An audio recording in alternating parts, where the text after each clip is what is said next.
Hi, it's Mark from Remarkable speaking. I'm here with Iyad Salloum of Insync Physio in North Burnaby. Today we're talking about something that I think is, I don't know how common it is. It seems to be fairly common because we've talked about it a few times, where the world spins all around you. What is going on with this, Iyad? Yeah, so it's a condition called BPPV where most of the time we get people coming in and complaining that whenever they either lie down or they turn their head to a certain direction, they experience an illusion of the world spinning around them, like the room spinning around them. I had one recently describe it as, I feel like my head is spinning inside itself. And what tends to happen with that is inside our inner ears, we have an organ called the vestibular organ that kind of functions like an accelerometer that would be in your watch.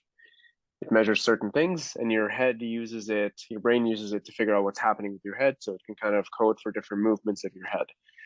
And some of these things in our ear will be gravity sensitive, and some of these things will just be rotation sensitive. So not so much sensitive to gravity. However, the things that are gravity sensitive, there's little crystals there that could get dislodged in one of those canals that usually are better at telling us about turning. And when one of those crystals can get, one or a group of those crystals can get kind of lodged in there, now all of a sudden I get a different illusion of movement when I turn my head because I have my regular movement happening and then this crystal trickles a little further down and then I get a next kind of second bout of movement. But my brain only feels it on one side. So what happens is this kind of mismatch between left and right can cause us to feel like the world is spinning. And it tends to be really terrifying for a lot of people when they get it because they feel like, oh my God, what's happening? Why am I spinning so much? And just because it tends to come out of the blue usually. Luckily, it tends to be, as per its name, benign. That's what the B stands for. It tends to not cause any serious harm beyond, feeling like the world's spinning around you. And it's quite treatable, which is the good news. So let's talk about causes. Why would this happen? The $1 million question. We don't know specifically why these things happen. They can happen spontaneously with a lot of people. In some cases, we see head trauma being associated with it, but it's not really a clear definition. So, like, let's say if you were to experience any kind of impact to the head, you're not guaranteed to have it. However, we do tend to see it sometimes. Like, let's say there's a higher likelihood of it happening after an impact to the head. The other thing is it tends to affect people who are a bit older, but we don't know if age could be a risk factor. But it seems to be linked more to people who are a bit older in age. But that being said, I've treated people who are in their 20s with this, and I've also treated people in their 90s who have this. So honestly, it's one of those things that the main way we distinguish it is by the pattern and the time that you stay, like in spinning, let's say. So the pattern tends to be associated with a head movement or any kind of change in position of the head. So people will tell you, oh, I was lying down, then I feel it for a bit.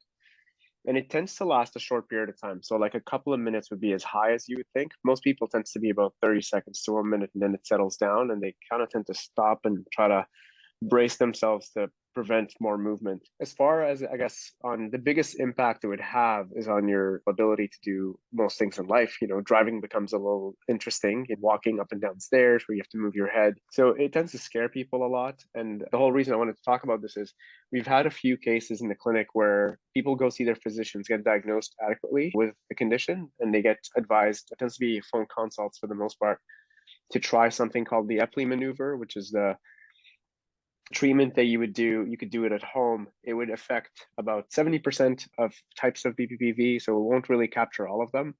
And then a few of them say they come in and see us like, hey, I tried this thing for about a week and it hasn't really gone away. It feels horrible when I'm doing it, but it doesn't seem to kind of cause any resolution. And really the whole idea of this here is because you have three different canals and the Epley maneuver can only really address two of those. And So sometimes how they do it to the wrong side. so how do you assess that when someone comes in and they've been to see their doctor and they're still having this world spinning phenomenon? It's a great question. We do a very simple exam. We want to make sure, obviously, if they hadn't seen their physician, we try to make sure that there's nothing else going on. So we would want to rule out the serious, nasty stuff. And, again, once we do that, we kind of move into an assessment. We'd want to look at a few things. If it's spinning, it tends to be related to the vestibular organ. However, if some people just say, oh, I just feel dizzy or loopy, or I feel like I'm rocking on a boat, that might not necessarily be the inner ear. So we would want to figure out what's causing that dizziness. But if we're, let's say, diving into the inner ear part, we have certain positions and tests that we could place people in And based on that, we could stimulate, let's say, an episode of vertigo. And then based on the direction of their eye movement, and that's something called nystagmus, where your eye starts to respond as if you're actually moving when you're stationary, we can figure out which, let's say, canal is affected, and we can treat it adequately. And what is the typical course of treatment?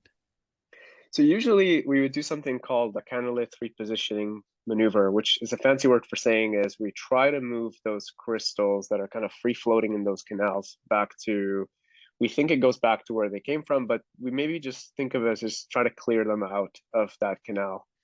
And what happens then is you restore the normal function of those things, because you don't have this thing that's just kind of jostling in there and maybe giving you a false perception of a movement.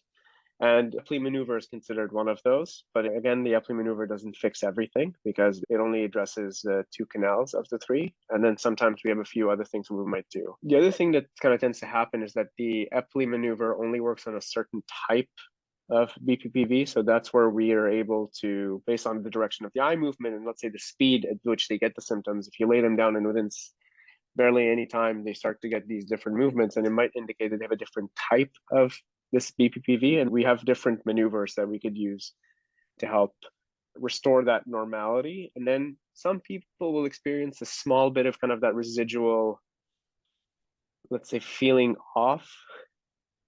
And what we do with that is we give them certain exercises to help kind of habituate to that and get more comfortable with it. So for the most part, it tends to be very treatable. And it's actually like one of the easier ones to deal with as a dizziness. I guess if you wanted to have something, probably would be that. But yeah, nobody wants to get dizzy at the end of the day. But that tends to be very treatable, and the treatment is quite successful. If your world is spinning on you, the people to go see are Insync Physio in North Burnaby.